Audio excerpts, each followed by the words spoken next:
February 1994. Minamisoma City, Fukushima Prefecture, Japan. If you're not familiar with this part of Japan, let me paint you a picture. Minamisoma is a small coastal city in northeastern Japan, about 230 kilometers north of Tokyo. It's the kind of place where everyone knows everyone, where traditions run deep, where families have lived for generations. In 1994, Minamisoma was home to about 70,000 people. Quiet, peaceful, the kind of place where young people grew up, went to school, got jobs, got married, and raised families. The cycle of life uninterrupted. Hitomi Masuyama was 21 years old, born on February 5, 1973. She was a dental assistant working at a local dental clinic. Her co-workers described her as sweet, kind, and hardworking. The kind of employee everyone loved. Always on time, always smiling, always willing to help. She had her whole life ahead of her, because in 3 weeks, on March 11th, 1994, Hitomi was going to get married.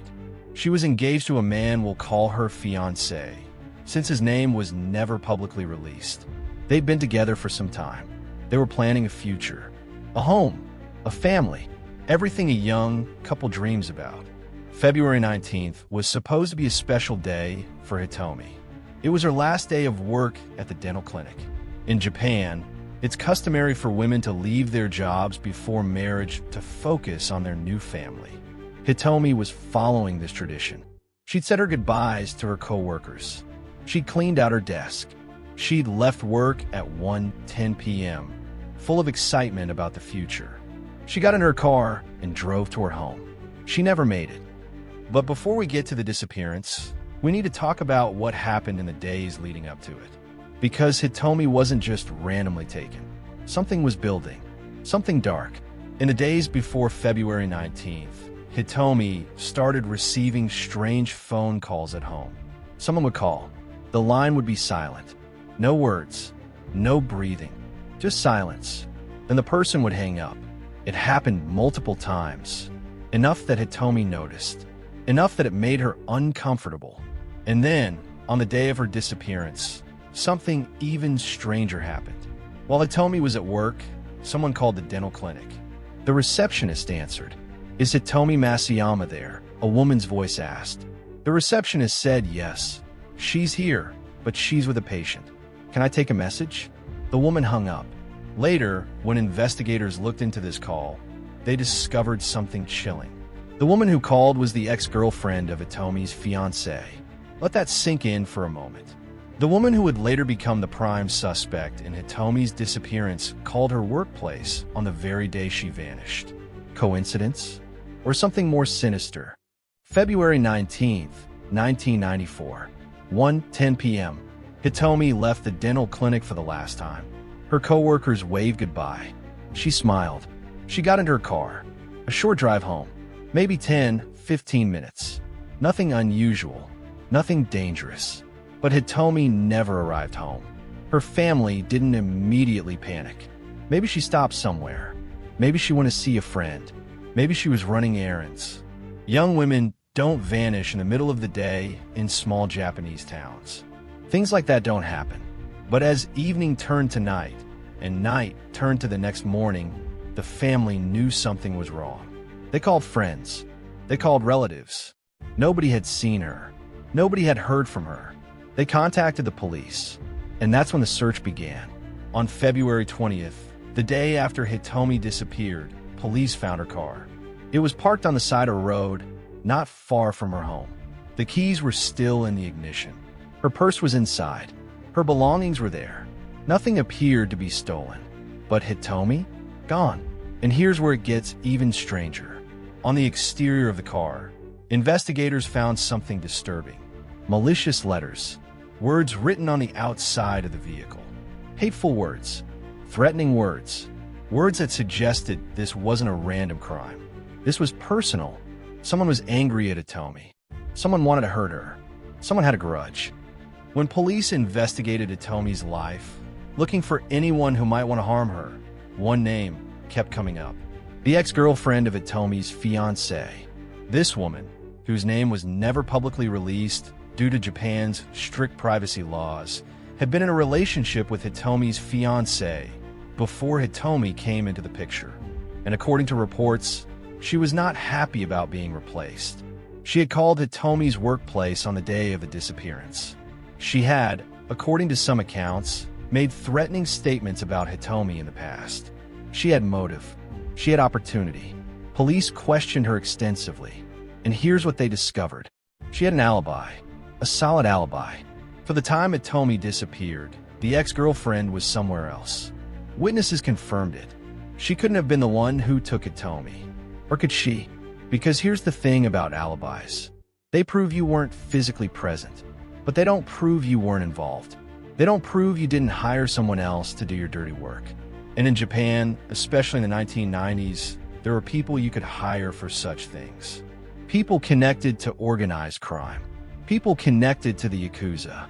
Rumors began to circulate. Whispers in the small community of Minamisoma. Some people said the ex-girlfriend's family had Yakuza connections, that she came from a powerful, dangerous family, that she had access to people who could make problems disappear. Literally, were these rumors true? Nobody knows for sure. No evidence was ever found linking the ex-girlfriend or her family to organized crime. But in Japan, where the Yakuza operated openly in many communities during the 90s, it wasn't impossible. The theory went like this. The ex-girlfriend, furious that her former lover was marrying Hitomi, hired someone to kidnap or kill her.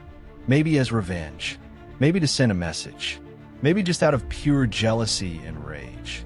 But without evidence, police couldn't make an arrest. The ex-girlfriend walked free, and Hitomi remained missing. 10 months passed. February became March. March became April. Seasons changed. Life went on. But for Hitomi's family, time stood still. Every day was the same question. Where is she? What happened to her? Is she alive? And then, on January 4th, 1995, almost a full year after Hitomi disappeared, something happened that would haunt the family forever. The phone rang at the Masuyama house. Hitomi's younger sister answered. "Yes, this is Masuyama," she said. A woman's voice responded. "Hello. Yes." "My sister," the woman said.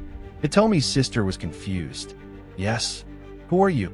"My older sister," the woman continued. "Who are you?" Hitomi's sister asked again, her heart starting to race. And then, the woman's voice suddenly became clear, deliberate. "This is Hitomi." Hitomi's sister froze. "Yes." And then, the line went dead. The family immediately contacted police. The call was traced. It came from payphone, a public telephone somewhere in the area. But by the time police arrived, whoever made the call was long gone. Here's what makes this phone call so disturbing. If Hitomi was alive at the time, she would have been 22 years old, a young woman. But the voice on the phone, it was clearly the voice of a middle-aged woman. Much older, much more mature. So who called? And why? There are several theories. Theory 1. It was a cruel prank. Someone who knew about Hitomi's disappearance decided to torment the family. It happens. People could be unbelievably cruel. Theory 2. It was the ex-girlfriend. Maybe she was taunting the family. Maybe she was enjoying their pain. Maybe it was her way of saying, "I did this and you can't prove it." Theory 3. It was someone connected to what happened. An accomplice. Someone who knew the truth but couldn't or wouldn't reveal it. Maybe she felt guilty. Maybe she wanted to give the family some kind of sign, however cryptic. Theory 4. It was actually Hitomi. But if that's true, why did she sound so much older? Was she being held captive somewhere? Was she being forced to call? Was she under such stress that her voice changed? Or was it not her voice at all, but someone imitating her? Nobody knows. The phone call remains one of the most baffling pieces of evidence in the case.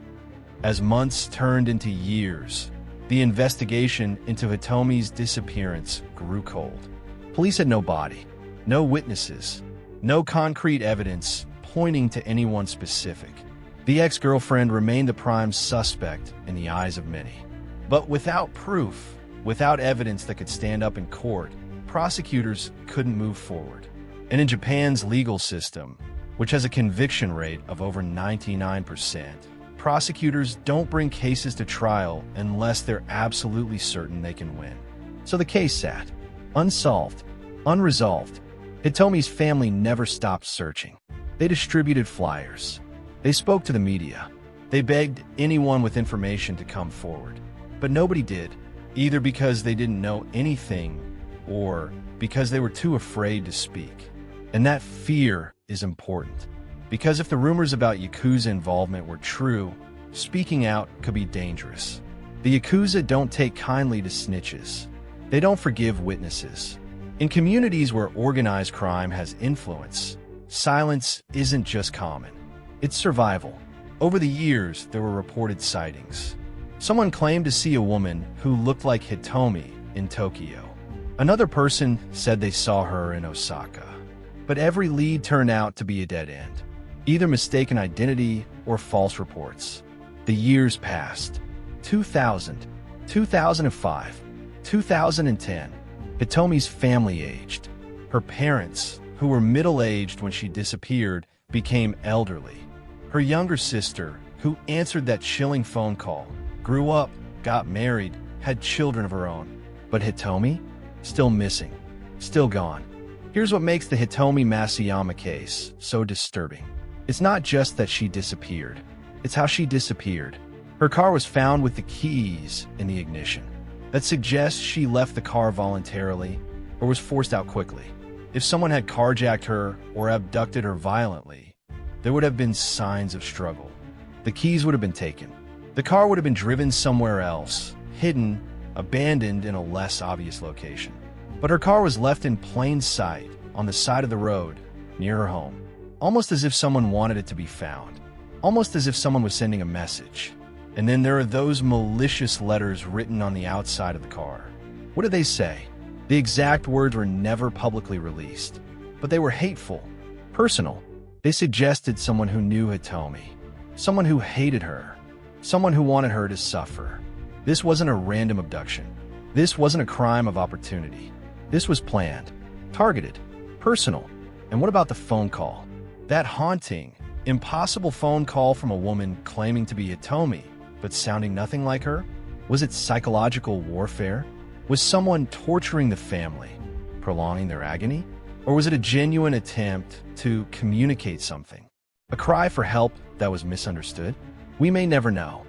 It's been over 30 years since Hitomi Masuyama disappeared. If she's still alive, she will be 52 years old today, old enough to have children, maybe even grandchildren, a whole life that should have been lived. But most investigators believe Hitomi is dead, that she was killed shortly after her disappearance, that her body was hidden somewhere it would never be found. Japan is a mountainous country. Vast forests, deep valleys, remote areas where a body could be buried and never discovered. If someone wanted to make sure Hitomi was never found, it wouldn't be difficult. The case remains officially open. Japanese police don't close missing persons cases. Technically, the investigation is still active, but realistically, it's been decades. The leads are gone. The witnesses, if there ever were any, are silent. The prime suspect, the ex-girlfriend, has likely moved on with her life. Maybe she married. Maybe she has a family now. Maybe she thinks about Hitomi sometimes. Maybe she doesn't. And what about Hitomi's fiancé, the man she was supposed to marry? According to rumors, he eventually married the ex-girlfriend, the very woman suspected of being involved in Hitomi's disappearance. They're reportedly living together, raising a family. Is that proof of guilt? Or is it just a man who moved on with his life after tragedy struck? We don't know. And unless someone comes forward, we may never know. Hitomi Masuyama left work on February 19th, 1994, excited about her future, about her wedding, about the life she was going to build with the man she loved. She got into her car. She drove toward home. And somewhere between the dental clinic and her house, she vanished. No body, no witnesses, no justice, just a family left behind wondering, waiting, hoping for answers that may never come. The case of Hitomi Masuyama is a reminder that sometimes people don't just disappear. They're taken by someone who knows them, by someone who hates them, by someone who believes they can get away with it. And in Japan, where over 80,000 people are reported missing every year, where the culture of silence runs deep, where organized crime still operates in the shadows, sometimes people do get away with it. Hitomi deserved to get married. She deserved to live her life. She deserved to grow old with a man she loved. But someone took that from her. Someone decided that she didn't deserve a future. And 30 years later, that someone has never been held accountable. If you know anything about the disappearance of Hitomi Masuyama, please contact the Japanese police. Even after 3 decades, tips matter. Someone out there knows what happened. Someone saw something. Someone heard something. Hitomi's family is still waiting, still hoping, still searching for the truth. Because every person who goes missing deserves to be found. Every family deserves closure. Every victim deserves justice. Hitomi Masuyama, February 5th, 1973 to February 19th, 1994. Officially missing. Presumed dead. Never forgotten. Rest in peace, Hitomi. Wherever you are.